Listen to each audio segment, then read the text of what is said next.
Graça e paz, amados. Voltando aqui sobre o assunto Jesus, o Verbo de Deus, parte 3.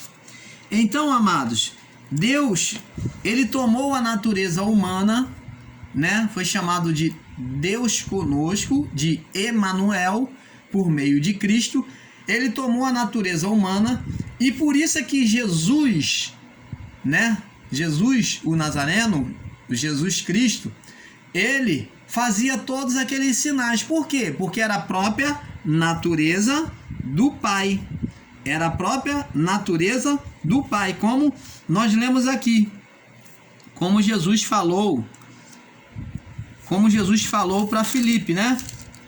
Ele diz aqui, Filipe falou assim, João capítulo 13, João capítulo 14, no verso, vamos ler do verso 8 em diante. Vamos ler do verso 7, diz assim: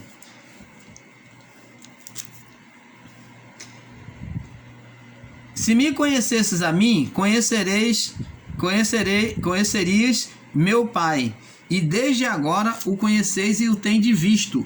Então, preste atenção, amados. Ele falou, se vocês conhecessem a mim, vocês conheceriam o meu Pai. E ele falou, e desde agora vocês o conheceis, porque ele era a manifestação do Pai, e o tendes visto por meio dele. Presta atenção. Verso 8. Disse-lhe Filipe, Senhor, mostra-nos o Pai que nos basta. Disse-lhe Jesus, estou há tanto tempo convosco e não me tendes conhecido, Filipe? Quem me vê a mim, vê o Pai. E como dizes tu, mostra-nos o Pai? Não crede que eu estou no Pai e que o Pai está em mim? As palavras que eu vos digo, não as digo de mim mesmo, mas o Pai que está em mim é quem faz as obras. Crede-me que estou no Pai e que o Pai está em mim. Crede-me, ao menos por causa das mesmas obras. Então, é muito claro, é muito nítido entender que Jesus está dizendo, eu sou Deus. Vocês olham o que eu tenho feito, os milagres. Eu sou Deus encarnado. É isso que ele está dizendo o tempo todo. Na verdade, verso 12. Vos digo, aquele que crê em mim também farás as obras que eu faço, e as farás maiores que esta, porque eu vou para o Pai. E tudo quanto pedis ao Pai, eu farei em meu nome, a fim de que o Pai seja glorificado no Filho. Então a figura do Filho, ela é para nós. A figura do Filho aqui, ela manifesta para nós, é a manifestação de Deus para nós, para nos fazer entender que ele tinha um filho. Por isso que ele se encarnou e gerou um filho. E ele, Deus, se manifestava por meio do filho. Mas quem é que estava sendo manifesto ali? Deus.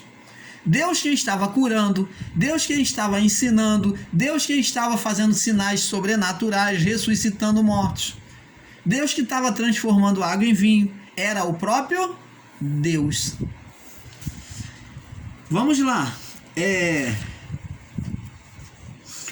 Vamos lá, para completarmos o entendimento. Êxodo capítulo 24. Êxodo, já vimos Êxodo 33, né, 18. Vamos ver agora Êxodo 24. Aonde também Moisés quer ver Deus. Agora, vamos ver agora o que Moisés pede agora a Deus agora. Ó, presta atenção. 24, no verso 9 ao 11, diz assim a palavra. Vamos ler. E subiram Moisés e Arão. Isso antes de... Eles estavam subindo para receber os 10 mandamentos. Antes de receber os 10 mandamentos, na subida, está dizendo aqui o relato. E subiram Moisés e Arão, Nadab e Abiú. Então, esses 3 homens, junto com Moisés, foram quando Moisés foi para a subida do monte para receber os 10 mandamentos. É claro que eles não subiram o monte da revelação onde Deus deu o mandamento. Eles ficaram mais abaixo. Diz aqui: e 70 anciões de Israel. Então subiu os 3 homens junto com Moisés e mais 70 anciões de Israel. E viram o Deus de Israel, e viram o Deus de Israel. Será que viram mesmo? Será que viram mesmo? Viram o Deus de Israel, e debaixo de seus pés haviam como uma pavimentação de pedra de safira, que se parecia com o céu na sua claridade. Porém, não estendeu a sua mão sobre os escolhidos dos filhos de Israel, mas viram a Deus e comeram e beberam. Então disse o Senhor a Moisés: sobe a mim ao monte, e fica lá, e dar-te-ei as tábuas de pedra, e a lei dos mandamentos que vos tem escrito. Então diz aqui: então levantou-se Moisés com Josué, o seu servidor, e subiu Moisés o monte de Deus, e disse aos anciões: espera-nos aqui até que tornemos a vós. Eis que Arão e Hur ficarão convosco. Quem tiver algum negócio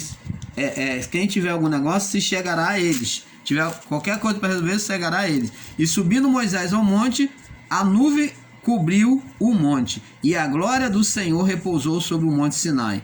E a nuvem cobriu por 6 dias, e ao 7º dia chamou Moisés, ao 7º dia chamou a Moisés do meio da nuvem.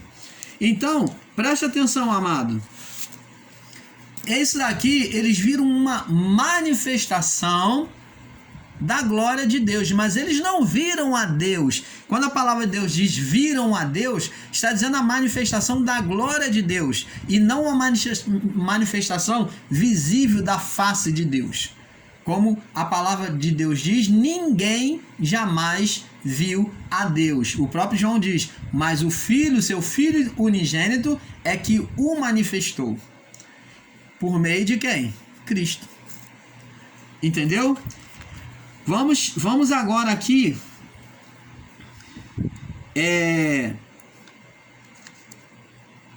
Mateus capítulo 1, verso 23.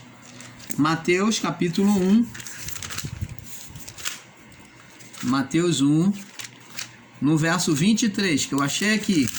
Vamos lá, Mateus 1, 23, diz assim: eis que a virgem conceberá e dará luz a um filho, e chamarão o seu nome Emanuel, que traduzido é Deus no meio dos homens. Deus conosco. Deus junto com os homens. Você está entendendo, amados?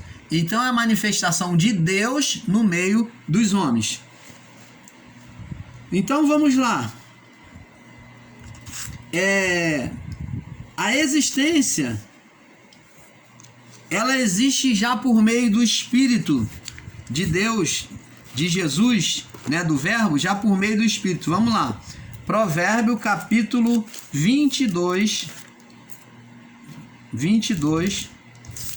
Vamos ver que Jesus já existe. Jesus já existe desde antes da criação do mundo. 22, verso 31.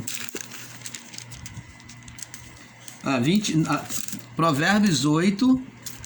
O irmão Paulo está dormindo.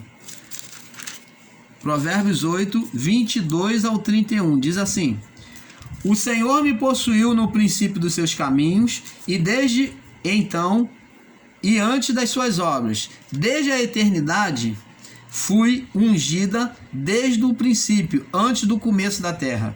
Quando ainda não havia abismo, fui gerada. Quando ainda não havia fontes, fui carregada de águas. Antes que os montes houvessem assentado, antes que dos outeiros, fui gerada. Ainda ele não tinha feito a terra, nem os campos, e nem o princípio do pó do mundo. Quando ele preparava os céus, aí estava eu.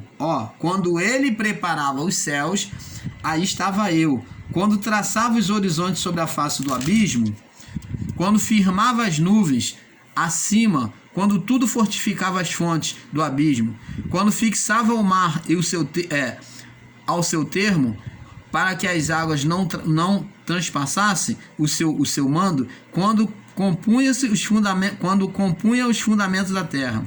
Então eu estava com ele e eu era o seu arquiteto. Era cada dia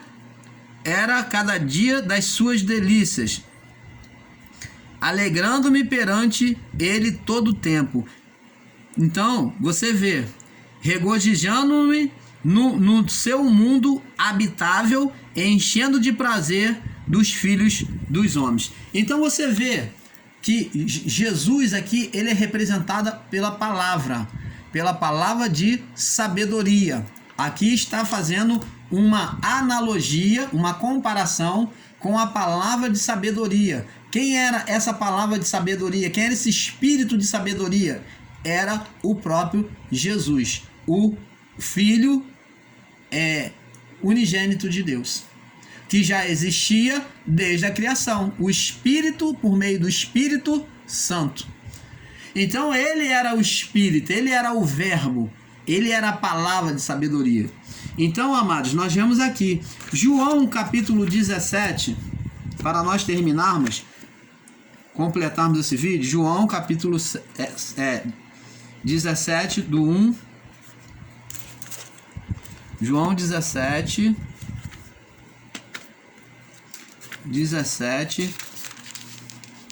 1 e 2, diz assim, olha o que Jesus diz. Disse Jesus assim e levantou os olhos ao céu e disse: Pai, é chegada a hora, glorifica o teu filho para que também o teu filho glorifique a ti.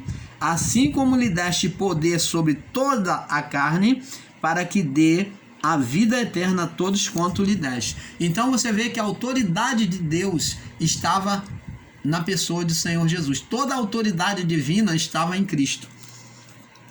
João capítulo 5, 17, diz assim. Já estamos terminando, tá? 5, 17. Diz assim, 5, 27, aliás. Diz assim, 5, 27.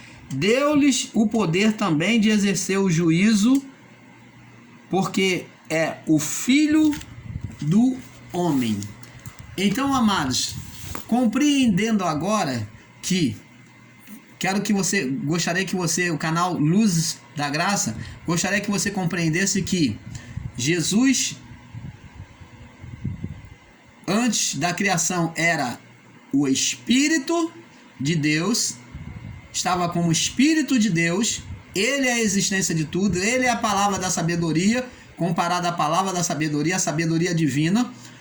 Ele criou todas as coisas, o Verbo, se manifestou o Espírito no Verbo, no ágio de Deus, o Espírito estava pronto para agir e criar tudo. Esse é o unigênito do Pai, manifesto de forma por meio do Verbo. Ele foi conhecido, unigênito, no início como o Verbo, mas Jesus já existia diante do Pai,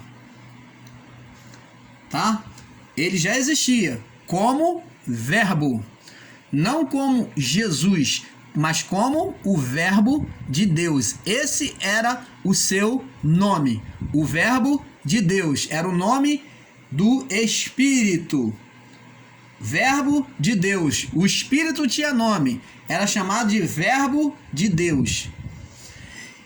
Esse Verbo de Deus é o mesmo que depois vem, ele que depois de ter criado tudo, ele vem, toma a forma humana, o Espírito concebe a mulher, o Verbo de Deus, e ela engravida e gera a Jesus. Então agora, no meio dos homens, ele foi conhecido como Deus no meio dos homens, Deus conosco.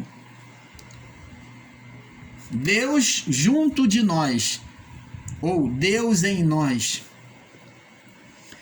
Então, amados, eu gostaria que você compreendesse isso. Aí, a partir daí, da glorificação, Jesus, o que acontece?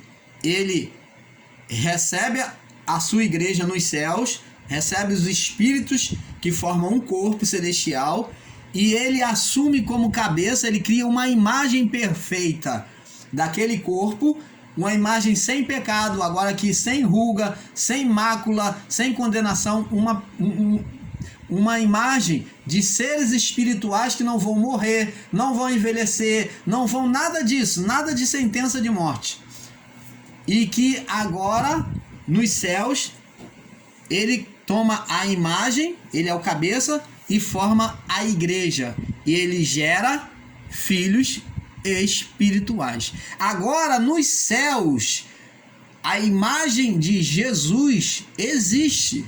Jesus não sumiu, não tem essa de que ele agora voltou a se tornar Deus e sumiu, desapareceu. Não, a imagem existe por meio do corpo celestial que é a igreja.